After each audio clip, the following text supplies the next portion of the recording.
Okay, we're live. We have 2 minutes. We're going to start in 2 minutes, but this is a good time to tell your friends. This is the English live at 10 o'clock Cairo time, and it's a magnificent life.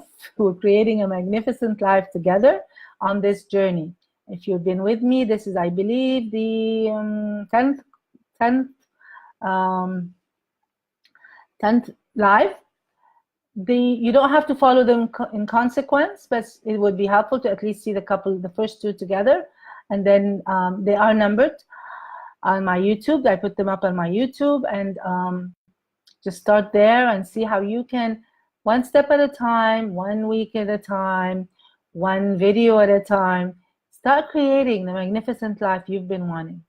Today we're going to be talking, we have a minute. Today we're going to be talking about releasing self-blame, because it's a huge stopper. If you keep blaming yourself all the time for what you haven't done or what you've done, it's taking up a lot of mental energy and it's wearing you down.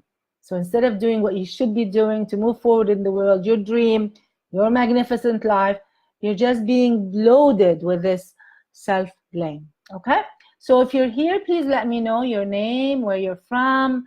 Love to know if you're here. If you're not here, then you can see this over on YouTube 2 days after this comes out. So by Monday, it should be on the YouTube where I edit it and put them over there. Okay. So I'm looking forward to having some people so we can talk. If not, we're just going to go on and do it. That's fine. Just give you a few more seconds. It's always good to have interaction, to have you here, to hear your questions, to respond, and that's why they're live. Otherwise, you have my other videos, which are on the YouTube channel, and there's over 500 videos there for your use. A lot of them are in English, and for those of you who know both languages, of course, you are lucky, because you can see the Arabic ones too, and you can see all 500 videos. So trying to do them all. I'm trying to put most of the topics in both languages. I am reviewing what needs to be done in this language or that language, but and if there's a specific topic you'd like a video on, please let me know. Okay, please share with your friends who might use this, who might benefit. All right, let's start. Today's topic is self-pity and how it will stop you from having your magnificent life. So self-pity comes out a lot of times of people who are perfectionists, and we talked about that, I believe, before. People are perfectionists a lot of times. Sorry, self-blame, not self-pity. Self-pity will be one topic. Self-blame. People who are perfectionists go through a lot of self-blame, and the reason they become perfectionists, Iman, hello, how are you? The reason they have become perfectionists is because they have a lot of self-blame, and it's so hard on them that they decided that they don't want to go through that again. So they try to be more perfect next time, and more perfect next time, and more perfect next time, because they're so scared from having the session of the self-blame when they go home after what they don't like, because they're perfectionists. So it sort of goes together, and that's why I'm discussing it this time. And what I'm saying is the self-blame really, really, really tires you out.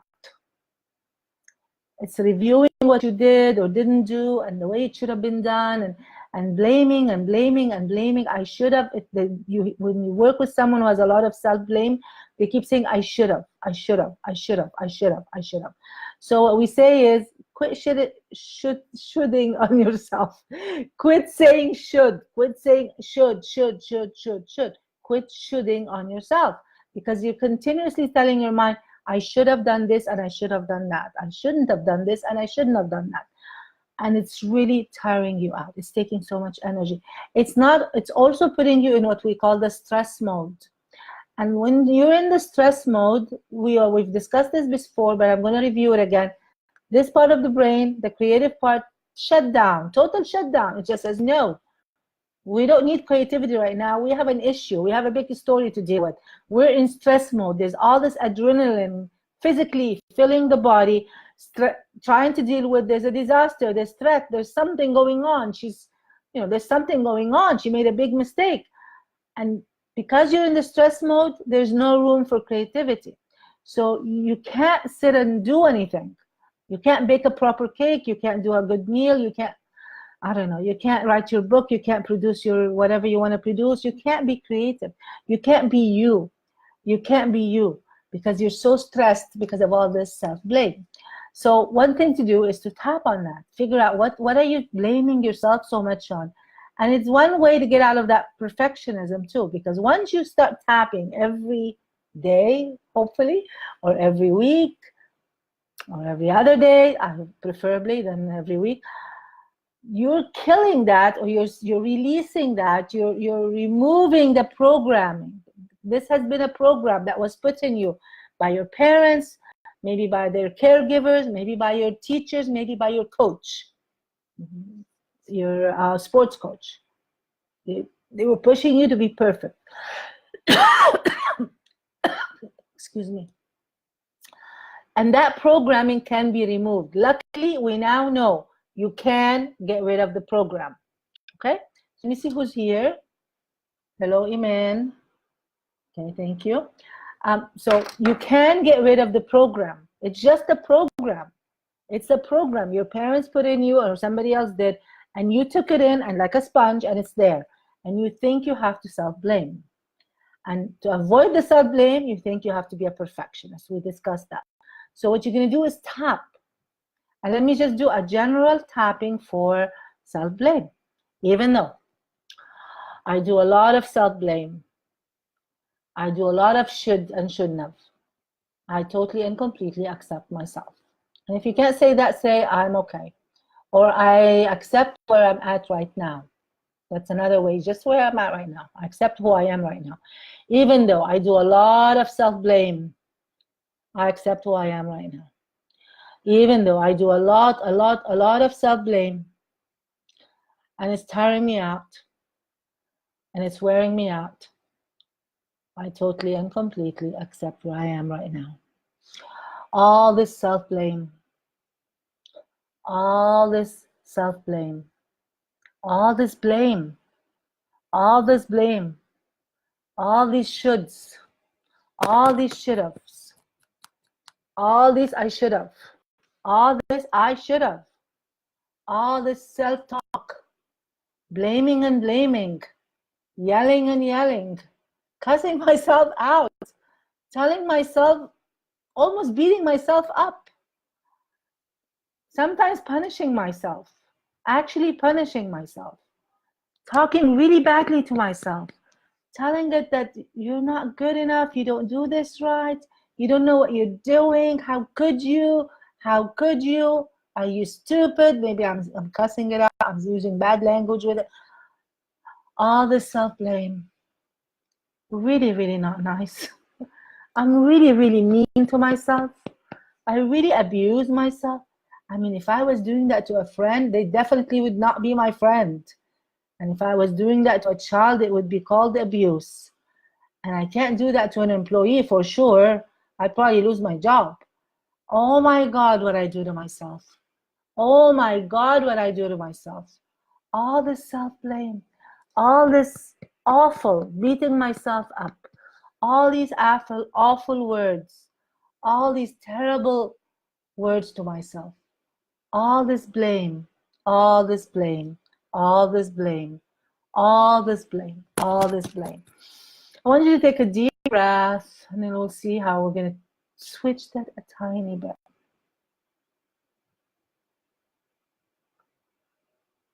I wonder if it's possible to lighten it a bit. I wonder if it's possible to allow myself to make mistakes. I wonder if it's possible that it's okay to make mistakes. I wonder if it's possible that I'm actually human. I wonder if it's okay for humans to make a mistake. Yeah, I wonder if it's okay for me to make a mistake. I wonder if it's possible to let go of this. I wonder if it's possible to just see the lesson in this. What did I need to learn today from what happened? And improve on that. What if it's not about me blaming me? What if it's not about me cussing myself out or yelling at myself? What if it's just a lesson on my path of learning? What if that's all it is? What if all I need to do is just acknowledge the lesson, learn from it, and be thankful? What if that's the reason that happened? I wonder if it's possible for me to forgive myself, to really forgive myself and move on.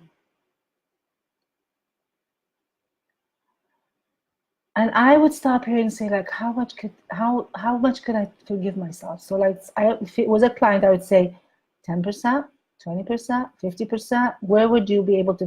How much of that could you forgive? And they'll give the. So ask yourself, how much can I forgive myself?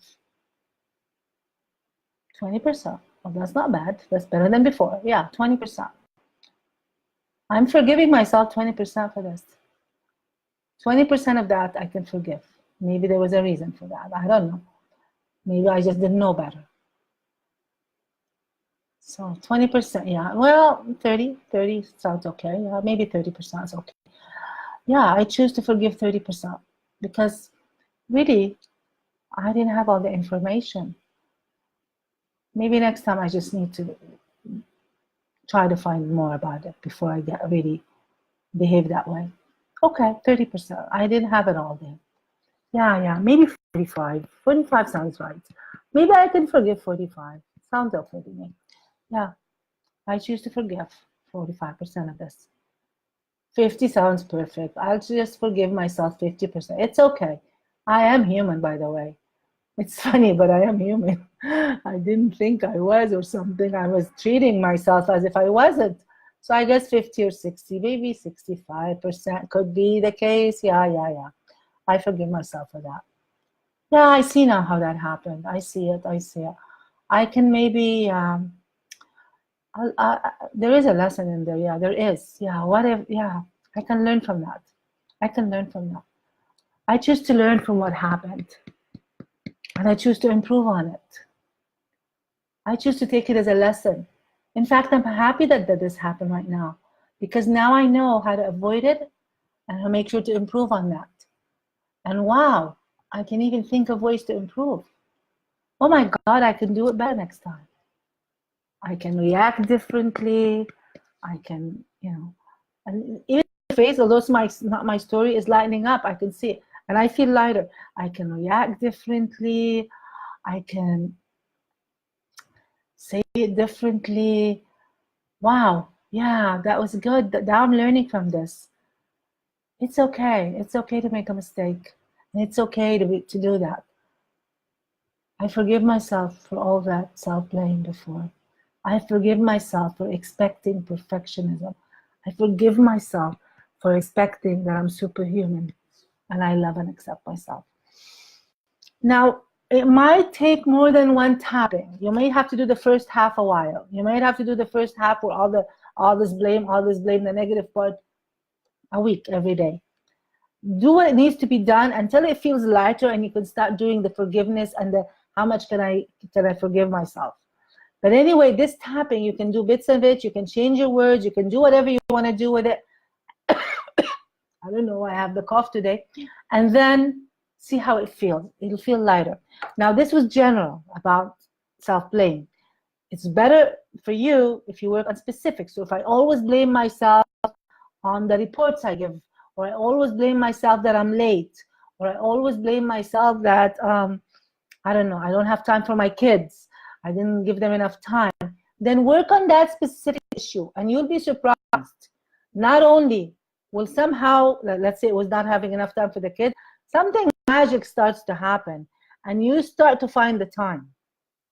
Because as long as, now there's a little bit of law of attraction, as long as you're upset and angry that you never have time for your kids, you're sending messages to the universe saying, I don't have time for the kids. I never have time for the kids. So this is what you keep getting.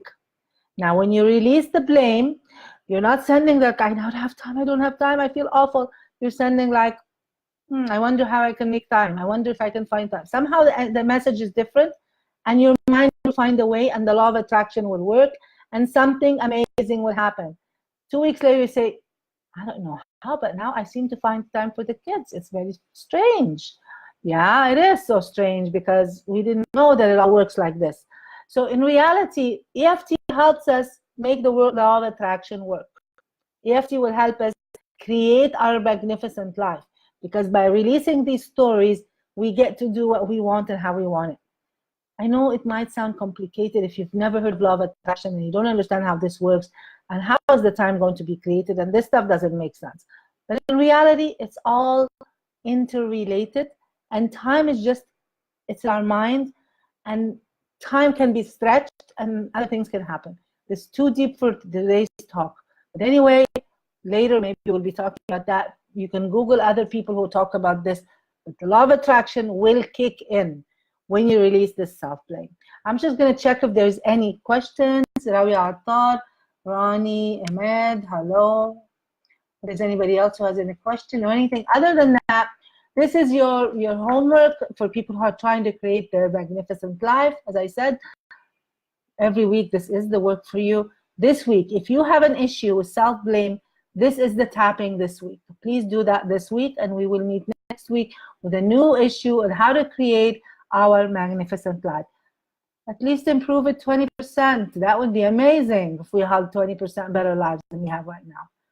30%, 50%. Oh my God, that could be magnificent, wouldn't it? If everything, every area of your life improved by 50%, that would be amazing, magnificent.